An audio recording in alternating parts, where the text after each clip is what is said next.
दुनिया में अगर आपको कुछ पाना है तो आपको उसमें प्रतिभाग करना पड़ेगा। मैं चाहता हूं कि जिंदगी भर विद्यार्थी बनकर के गए, क्यों? क्योंकि हम लोगों ने जिस पेशे को चुन लिया है उस पेशे में जब तक हम रोज पढ़ेंगे नहीं, मुझे लगता अच्छी शिक्षा नहीं है। जब टूटने लगे हौसले तो बस ये याद रखना, बिना मेहनत के हासिल ताज नहीं होता, और ढूंढ लेना अंधेरों में अपनी मंजिल, क्योंकि जुगनू कभी रोशनी का मोहताज नहीं होता, जुगनू कभी रोशनी का मोहताज उसकी आत्मा के प्रश्नों को हल करते हुए उसके अंदर की क्यूरियोसिटी को उसके पर्सनालिटी से जोड़ दो। टीचर होने का अधिकारी है, अधिकारी है, अधिकारी। भगवान को भी भगवान बनने के लिए, भगवान को भी भगवान बनने के लिए गुरु का ही ज्ञान काम आया था। माँ ने तो मुझे थाम के कहा था चलो, पर चलना कहा है ये गुरु ने सिखाया था। शिक्षिकाएं, वंदनीय छात्राएं, पूजनीय छात्र, आज शिक्षक दिवस पर हम आप लोगों से प्रेरणा लेना चाहते हैं। सम्मानित हमारे विद्यालय की वाइस प्रिंसिपल मैडम सुशीला जी, आशीष जी तथा संपूर्ण अपने शिक्षक बंधुओं का मैं अभिवादन करता हूं, स्वागत करता हूं, अभिनंदन करता हूं। शिक्षक दिवस पे उनके प्रति परमात्मा से शुभकामनाओं की एक थोड़ी लेना चाहता हूं। प्रिय छात्रों, छात्राओं, education is the complete development of individuality so that he can make an original contribution in human life according to Wells capacity. Doctor Rasna उनके विषय में जो कुछ भी कहा जाए बहुत कम है। मैं आंध्र प्रदेश से लेकर और वहां की यूनिवर्सिटियों, वहां के छात्रों, सहपाठी सहयोगियों और वहां की जन जनता को माँ शिवका मम्मा के चरणों में सत्य नमन करता हूँ जिनकी कोख से ऐसे आवाज पैदा हो। प्रिय छात्रों, हमें उनसे क्या लेना है, हमें उनसे क्या प्राप्त करना है? उनके जीवन की तमाम वो कठिनाइयां, चाहे वो यूएसएसआर, यूनाइटेड सोवियत सोसाइटी का शामिल राजदूत बन के गए हो, भाषाई अंतर रहा हो, लेकिन कैम्ब्रिज जैसे देश में जहां लेनिन लास्टिक कालमार्क्स के थियरी के आगे किसी का कुछ नहीं लगना था, वहां आपने भारत की प्राच्य शिक्षा पद्धति, भारत की प्राच्य शिक्षा पद्धति और संस्कृत के संस्कारों से पूरे रूस में हलचल मचा दिया। वो कौन थे? डॉक्टर जसरा डॉक्टर थे, भारत की मिट्टी में पैदा शिक्षक थे और वहां से जब उनकी योग्यता आए, हम भारत के अंतर्गत 52 से लेकर 62 तक उपराष्ट्रपति के 2 बार पदों को सुशोभित करने वाले तथा 62 से लेकर 67 तक आगे तक आप राष्ट्रपति रहे। मैं उन्हें नमन करता हूँ। राष्ट्र के ऐसे पद को सुशोभित करने वाले वो समाज के शिक्षक थे। मैं पुनः भारत की यूनिवर्सिटियों में चाहे कैसे हिंदू विश्वविद्यालय रहा हो, कलकत्ता की यादवपुर यूनिवर्सिटी रही हो, आंध्रा की यूनिवर्सिटियां रही हो, कई जगह पीसी रहे हो, ऑक्सफोर्ड जैसी यूनिवर्सिटी में आप दर्शन शास्त्र के प्रोफेसर रहे। ऐसे महान प्रतिभा के प्रति कहना चाहूंगा कि आपने 30 शब्द के अंदर एक एक शब्द भर दिया है, टीचर अक्षर के अंदर एक एक शब्द भर दिया है, जिसको लोगों ने करेक्ट किया है TEACHER। हमें और आपको फॉलो करना चाहिए। Teach the symbol of that teacher वह है जो छात्र के अंदर उसके जिज्ञासा को शांत करने के लिए, उसके स्ट्रांग डिजायर को शांत करने के लिए अपनी योग्यता के युक्ति संगत उपायों से तर्कपूर्ण उपायों से उसकी आत्मा के प्रश्नों को हल करते हुए उसके अंदर की क्यूरियोसिटी को उसके पर्सनालिटी से जोड़ दो। टीचर होने का अधिकारी है, अधिकारी है, अधिकारी। सिंबल ऑफ एफिशिएंसी, दक्षता। टीचर में अपने प्रतियोगी छात्रों के प्रति दक्षता की कैपेसिटी होनी चाहिए। उसके मन के अंदर ये भावनाएं ही नहीं, समाज को जोड़ने वाला, लिंक अप करने वाला, कोरिलेट करने वाला, कोरिलेशन करने वाला वह शब्द होना चाहिए जिससे छात्र के अंतर्गत वो उसकी योग्यता को उससे जोड़ दे। ये टीचर की सबसे बड़ी एफिशिएंसी होगा। एबिलिटी या टीचर जो अपने सब्जेक्ट की नहीं बल्कि वह मेथड ऑफ टीचिंग के प्रोडक्ट का हो, चाहे सामान्य जीवन का रहने वाला हो, उसको जोड़ते हुए अपने सहायक सामग्रियों के माध्यम से, शब्द के कौशल के माध्यम से उस चीज को जोड़ते हुए आगे ले जाए, वह टीचर की एबिलिटी होगी। C is the symbol of strong character। चाहे समर्थ गुरु रामदास रहे हो, शिवाजी को कहां से कहां तक पहुंचा दिया, धरती के तमाम ऐसे गुरु रहे हो जो एक पत्ते के अंदर मार करके सीधे खड़े होकर के तमाशा देखते रहे हो, ऐसे गुरुओं ने अपने शिष्यों को कहां से कहां पहुंचा दिया। ये क्या है? उसके स्ट्रॉन्ग कैरेक्टर है। गुरु की श्रद्धा शिष्य के प्रति समर्पित है, यही उसका स्ट्रॉन्ग कैरेक्टर है। टीचर को अपने प्रति ईमानदार और समाज के प्रति ईमानदार होना चाहिए। किससे सीखा है? डॉक्टर जस राधाकृष्णन के जीवनी से सीखा है। ऑनेस्टी विश्वासी तभी बनेगी जब हम स्वयं पर स्वीकार करें। पर उपदेश कुशल बहुतेरे जे अंत रहित नर लगने रे। हम उपदेशात्मक हो सकते हैं, लेकिन टीचर बनने में कठिनाइयां होती है, जाती रहती है। CHE effortless, my patience is effortless। Teacher अपने शिष्य के प्रति, चाहे अब्दुल कलाम के सवाल रहे हो, वो राष्ट्रपति महोदय रहे हो, प्रोजेक्ट मिला हो और प्रोजेक्ट को पूरा करने के पहले तत्पर है कि हमें तो प्रोजेक्ट आएगा, नींद का नहीं कोई मतलब है। सपने तो वो नहीं जो सो के देखे जाते हैं, सपने तो वो हैं जो सोने नहीं देते। जब विद्यार्थियों के अंदर गुरु बनता है, रेगुलरिटी, नियमितता कक्षा के प्रति नियमित हो, विषय के प्रति नियमित हो, समाज के प्रति नियमित हो। रेगुलरिटी की लाइफ में नियमितता का होना आवश्यक है। और उसको जब वो दोहराता है तो छात्र भी अनुभव क्या करते हैं। मैं तो यहाँ तक कहना चाहूँगा, ज़्यादा लंबा समय हो जाएगा, अवकाश का समय हो रहा है, कि फॉरेन कंट्रीज के दर्शन को जहाँ हमारे महोदय ने, महामहिम ने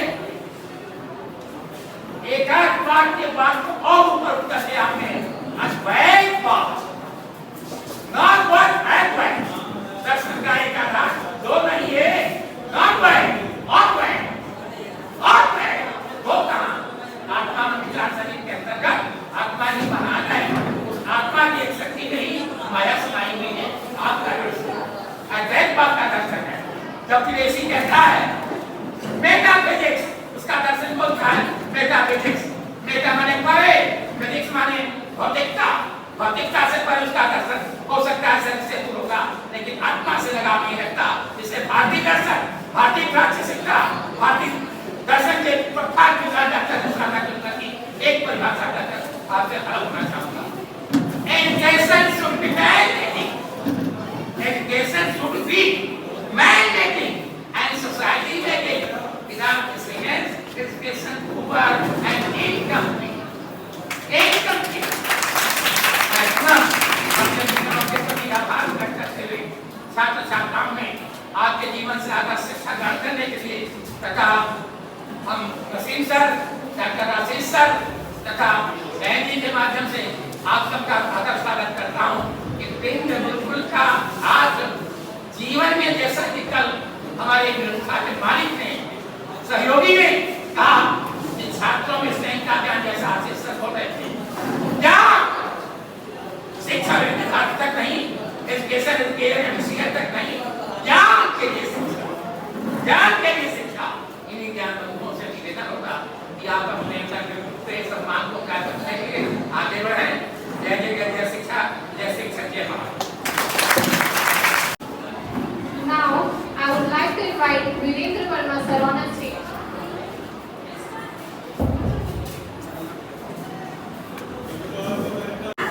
सबसे पहले शिक्षक दिवस पे मैं सभी बच्चों को टीचरों की तरफ से बहुत बहुत धन्यवाद देना चाहता हूँ। उन्होंने इतना अच्छा प्रोग्राम ऑर्गेनाइज किया।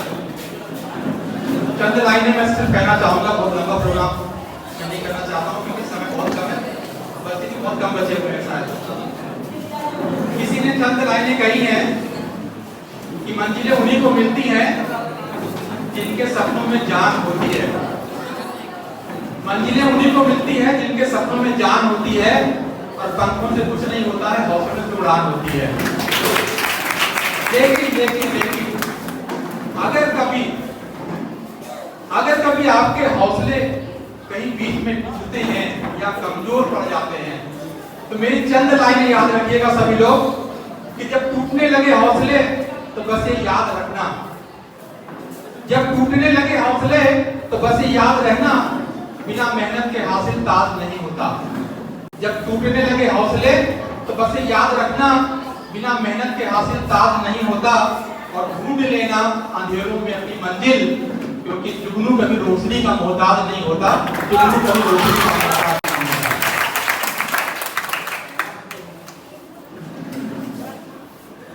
मैं कुछ थोड़ा हट के कुछ बोलना चाहता हूँ कि सुरखुरु होता है इंसान ठोकरें खाने के बाद। सुरखुरु मीन्स सफलता। एक वाकया मैं आपको बताना चाहता हूं। जब मैं बहुत छोटा था, जब साइकिल चलाना सीख रहा था, साइकिल चलाना नहीं आता था, थोड़ा चलाता था, गिर जाता था। एक सड़क पे काफी ढलान पे मुझे ऊपर सड़क के ऊपर बैठाया गया साइकिल पे और लोगों ने कहा कि बस यहाँ ढलान से आप खाली हैंडल सीधा करिएगा और एकदम सीख जाएंगे आप। मैं साइकिल पे बैठा और लोगों ने काफी ज्यादा ढलान था, लोगों ने मुझे लगे दिया और मैं साइकिल लेके गया, बाद में गिर गया। मुझे बहुत सारी चोटें आई। सारे दोस्त मेरे पास आए, कोई मुझसे ये नहीं पूछ रहा कि चोट लगी कि नहीं लगी। जानते लोगों ने क्या कहा? ठोकरें लग गई है, चोट लग गई ना, अब सीख जाओगे। तो आप सभी के जीवन में ऐसे कुछ लम्हे आएंगे जो ठोकरें लगेंगी लेकिन आप सीख जाओगे। मैं कहना चाहता कि सुरखुरु होता है कोई ठोकरें खाने के बाद और रंग लाती है हिना पत्थर पे घिस जाने के बाद। ये इस टाइम में हिना की बात क्यों कर रहा हूं? कल तीज है और तीज के पहले एक दिन पहले हमने यहाँ पर मेहंदी कंपटीशन करवाया था और उस मेहंदी कंपटीशन का परिणाम हमारे पास है। मैं मंच पर आशीष सर को बुलाना चाहता हूं। अगर सुशीला मैम मेरी आवाज सुन रही हो तो सुशीला मैम भी मंच पर आ जाएं, तो मैं उनके हाथों से बच्चों को सर्टिफिकेट दिलवा सकूं, ऐसी मेरी इच्छा है और ऐसे बच्चों का बहुत मन है। शायद जब तक सर लोग यहाँ पर आए तब तक मैं बुलाता हूँ BA, students of BA to perform a drama.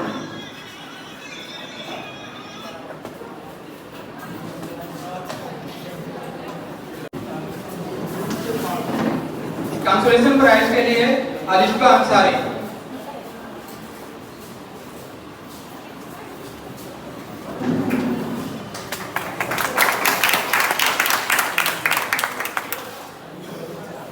एक और consolation prize Rajshree BSc B.Ed Rajshree Verma.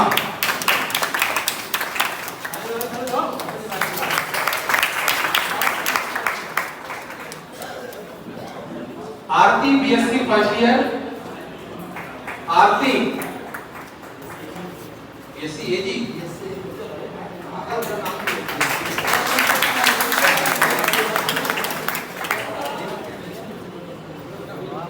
Shreyanshi BFA second year first prize.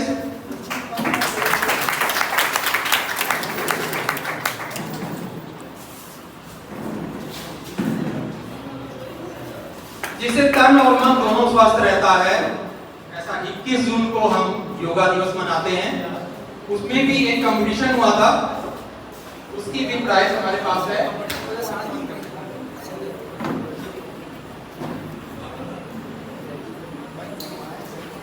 Alisha Ansari जिनको फर्स्ट प्राइज मिलता है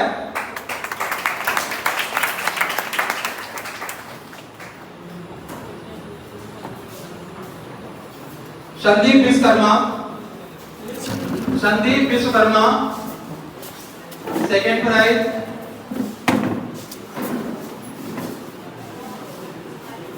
BFA department.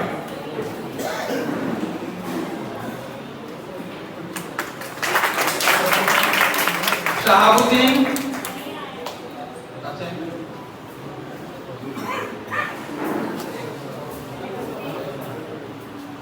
Aryan Singh, translation prize.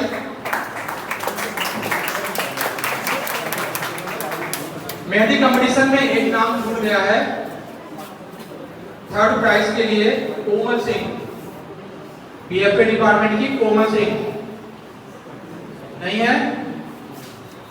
चलिए। देखिए, इस तरीके के बहुत सारे प्रतियोगिताएं हमारे यहाँ होती रहेंगी और बच्चे यहाँ पर उपस्थित हैं, उनको ये बता दूं कि ज्यादा से ज्यादा संख्या में उसमें प्रतिभाग करें। ये जो सर्टिफिकेट दिया जा रहा है, इसका मतलब ये नहीं कि आप इससे कहीं नौकरी पा जाएंगे, तुरंत आपकी नौकरी में कोई वो हो जाएगा। ये बस इसलिए है कि इससे आपकी बुद्धिमत्ता और निखरती है। दुनिया में अगर आपको कुछ पाना है तो आपको उसमें प्रतिभाग करना पड़ेगा। बच्चों में आदत होनी चाहिए कि वो कंपटीशन को चुनौती के रूप में ले, इसलिए चीज लिखी जाती है। दूसरा, अभी बीएफए की तरफ से एक नाटक प्रस्तुत किया गया, बीए की तरफ से था। देखिए, दो ही व्यक्ति दुनिया में ऐसे हैं जो नीचे गिरने पर अपने से ऊपर, व्यक्ति कब गर्वान्वित महसूस करता है जब वो ऊपर जाता है। दुनिया में सिर्फ दो ही शख्स ऐसे हैं जो कहीं पर नीचा होने में गर्व महसूस करते हैं। एक है माता पिता।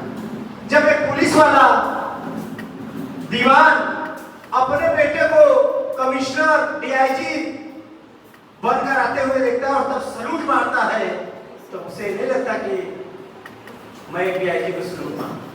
उसे लगता है, और वहां पर क्या है, पिता छोटा है, पुत्र बड़ा है, वो गर्व महसूस करता है। एक गुरु जब अपने बच्चे को, अपने छात्र को अपने से ऊंचा पाता है, तब उसे गौरव महसूस होता है। तब मुझे लगता है कि मेरी शिक्षा पूरी हुई। भीष्म पितामह की जब शिक्षा पूरी हुई तो परशुराम ने उससे कहा कि मुझसे युद्ध करो और यह साबित करो कि तुम्हारी शिक्षा पूरी हुई। तब वो परशुराम के पास जाते हैं और कहते हैं, गुरुदेव, युद्ध करने के पहले हर व्यक्ति आशीर्वाद लेता है, मुझे विजयी होने का आशीर्वाद दीजिए। अब देखिए, वो दुनिया के अकेले ऐसे व्यक्ति जिनको आज तक कोई हरा ही नहीं पाया, परशुराम को कोई हरा ही नहीं पाया था। उन्होंने स्वयं अपनी सारी विद्या राम को दे दी, हरा नहीं पाए थे, भगवान भी उनको नहीं हरा पाए थे। खैर, वो स्वयं में भी एक भगवान थे। उनको हार मिली तो एक ही व्यक्ति ने उन्हें हराया, वो थे विष्णु। और वो कहते कि अगर मैं इसे आशीर्वाद देता हूं विजयी भव, तो मैं हारूंगा, और अगर मैं इसे आशीर्वाद नहीं देता हूं तो ये हारेगा। या तो इसका अपयश होगा या तो मेरा अपयश होगा। तो गुरु अंत में निर्णय करता है कि शिष्य के ही यश में गुरु का यश होता है, और वो उन्हें आशीर्वाद देते हैं विजयी भव। तो मान के चलिए, और दुनिया में आपकी कामयाबी से सिर्फ दो ही व्यक्ति नहीं चलेगा, बाकी सब चल सकता है।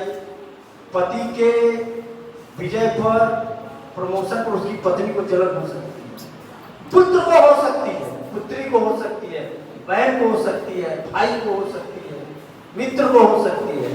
देखिए, दो ही व्यक्ति ऐसे होंगे जिसकी आपकी प्रगति पर जिन्हें कभी दुख नहीं होगा, कभी ईर्ष्या नहीं होगी। एक आपके माता पिता, दूसरा आपका। इसलिए गुरु के बिना संभव ही नहीं है कि आप कुछ प्राप्त कर सकें। एकलव्य अपने से सिखाता, पता नहीं लोग क्या कहते हैं, डोंट नो, बहुत सारे लोग उस विषय में बहुत बात करते हैं, लेकिन 99.9% लोगों को यह भी पता नहीं कि वो महाभारत के किस खंड में लिखा गया है और क्यों लिखा गया है।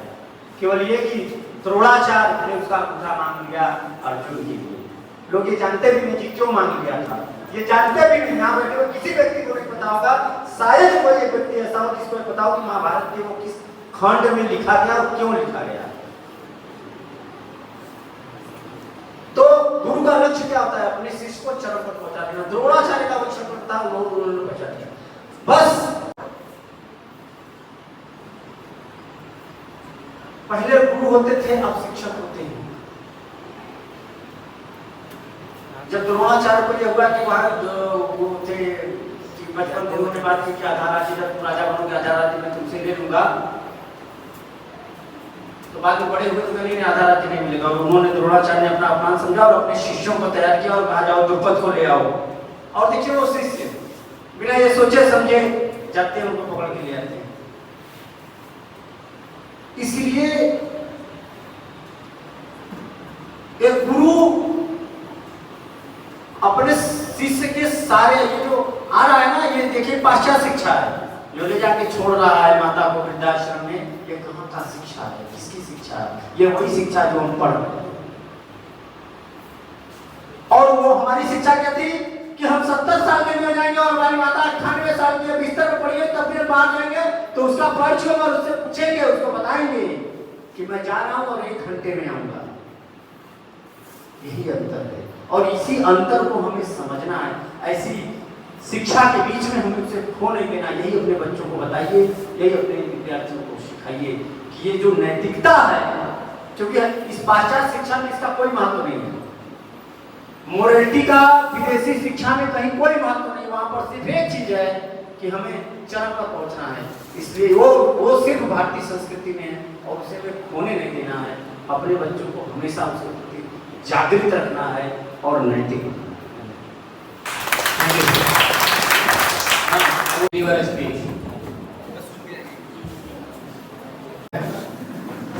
लगभग सारी कुर्सियां खाली हो गई हैं, तो जब तक कोई सुनने वाला नहीं होता है, बोलने वाले का मन नहीं है कि नहीं। और बीच में बहुत लंबा चौड़ा लोगों ने भाषण दिया, शिक्षा, संस्कार, बहुत कुछ कहा। मैं बहुत कुछ कभी देर से सुन रहा था और मेरे मन में कुछ कौतूहल हो रहा था कि मैं भी चलूंगा तो कुछ अपने जाबाज सिपाहियों के लिए, अपने कलमदारों के लिए मैं भी कुछ कह करके निकल जाऊंगा। और मैं चाहता हूं कि हम जिंदगी भर विद्यार्थी बनकर के रहें। मैं चाहता हूं कि जिंदगी भर विद्यार्थी बनकर के रहें। क्यों?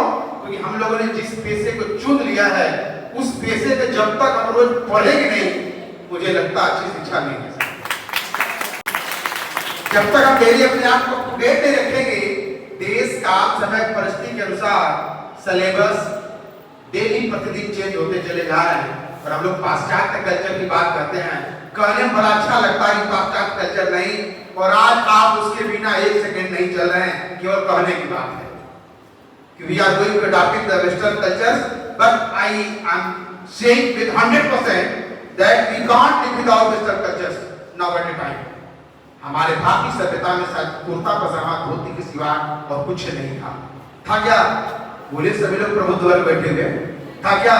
और हम कह रहे हैं भारतीय संस्कृति, अरे हम भारतीय संस्कृति को छोड़ करके वेस्टर्न कल्चर पे इतने हावी होते चले जा रहे हैं।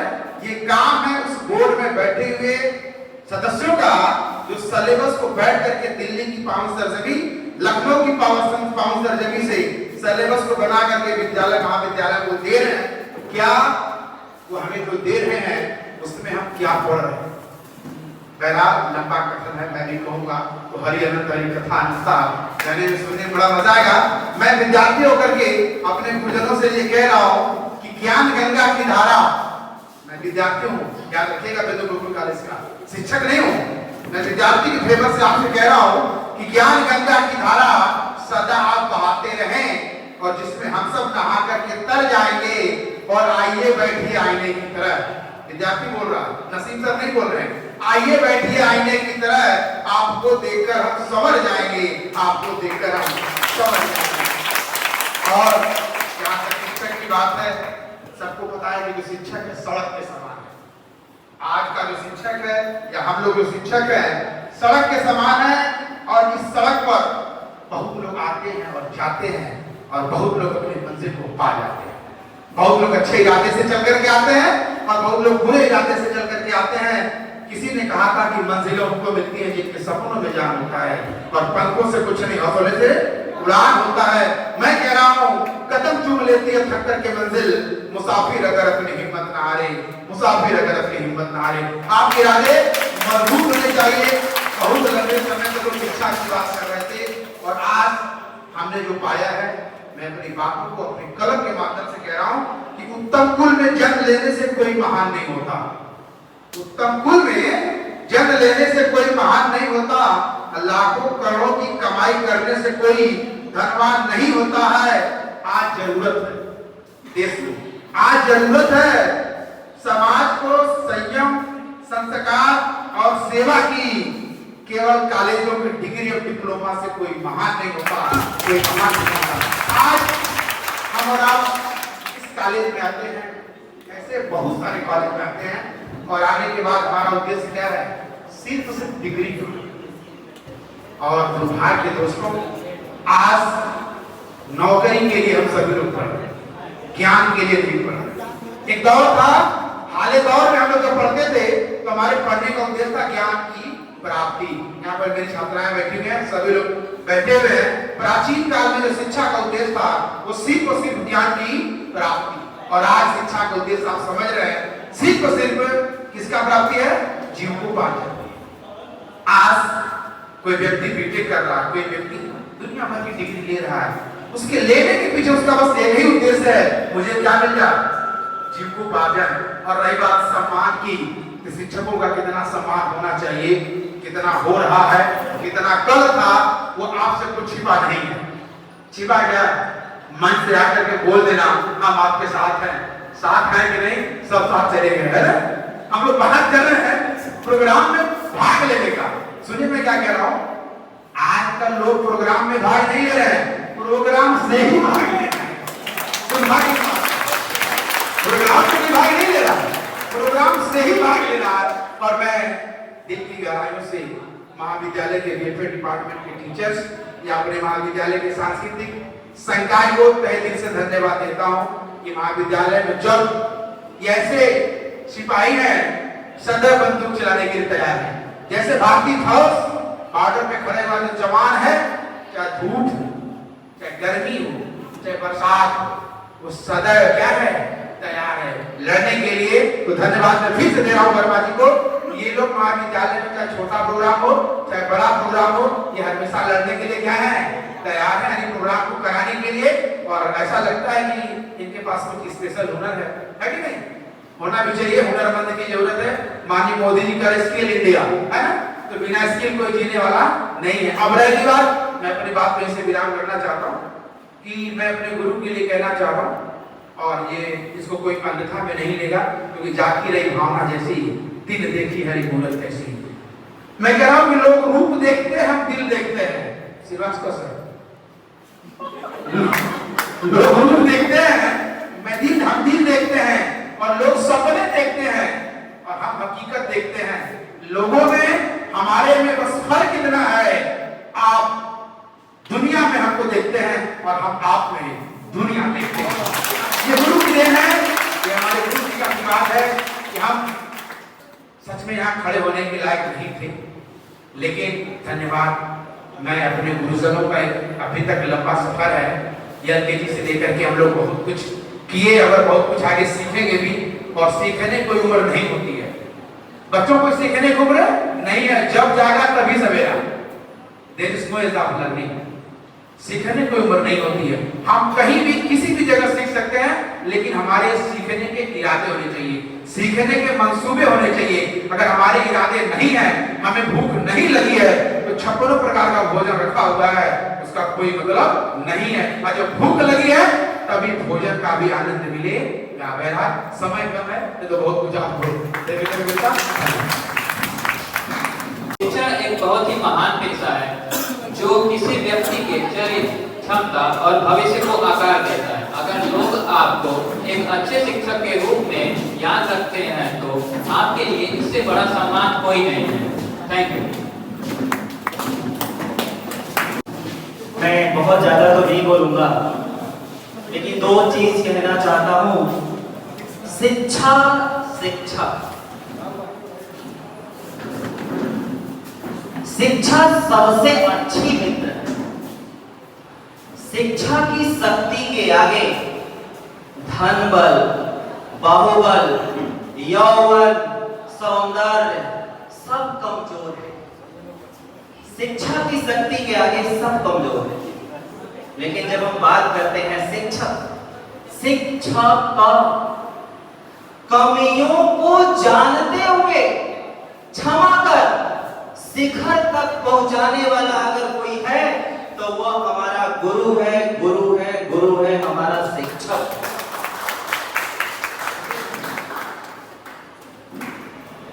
बड़े गौरव की बात है कि मैं जिस महाविद्यालय में शिक्षण कार्य कर रहा हूं, उस महाविद्यालय के प्रांगण में हमारे गुरुओं के गुरु जब हमारे सामने साक्षात दर्पण की तरह बैठे हो तो हमारा सीना गर्व से चौड़ा हो जाता है। और मैं आपको गर्व की बात बताऊं कि आज मैं जिस प्रांगण में हूं, मेरे सामने मेरे गुरुओं के गुरु मेरे